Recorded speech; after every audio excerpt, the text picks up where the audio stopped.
कहते हैं अभी टैरिफ लगाए चंद घंटे हुए हैं, मजीद पाबंदियां लगाएंगे। भारत को रूसी तेल खरीदने की कीमत चुकाना होगी। ट्रंप ने रूस से तेल खरीदने पर चीन पर भी टैरिफ लगाने की धमकी दे डाली। कहा रूस पर टैरिफ का तयन बाद में करेंगे। अमरीकी सदर ने माइक्रोचिप्स और सेमीकंडक्टर पर भी 100% टैक्स लगाने का ऐलान कर दिया। कहते हैं अगर माइक्रो चीन और कंडक्टर अमेरिका में बनाएंगे तो टैक्स नहीं लगेगा। एक साल कबल अमेरिका को दिवालिया करार दिया जाता था। बिग बुल ब्यूटीफुल बिल से मईशत बेहतर हो रही है। व्हाइट हाउस में मीडिया से गुफ्तगू करते हुए ट्रंप ने कहा कि स्टीव विटकॉफ की रूसी सदर पुतिन से अच्छी बातचीत हुई, लेकिन आज की मुलाकात को मैं ब्रेक थ्रू नहीं कहूँगा। यूक्रेन में अब भी बहुत अमवात हो रही हैं। ईरान इसराइल समेत 5 जंगें ख़त्म करवा चुका हूँ।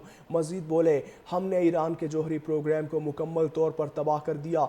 ईरान ने जौहरी प्रोग्राम शुरू किया तो हम दोबारा उनके पीछे आएंगे।